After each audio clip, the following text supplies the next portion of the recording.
देख लो फुलवारी में देख लो फुलवारी में एकला गुलाब तरी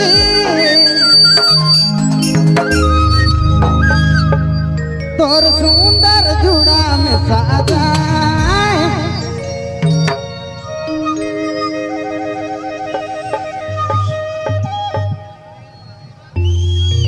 चलो करिल कुचा से एक तो भाई नाम ने सुन ले 20 रुपया का नजराना पेश कर रहे हैं उनका नाम से एक बार जोरदार ताली बजा के स्वागत करो।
धन्यवाद। चलो हमरे कर दादा हुलास खड़िया जी 50 रुपया का नजराना पेश कर रहे हैं। एक बार इनका नाम से भी जोरदार ताली बजा के स्वागत करूं और इन्हें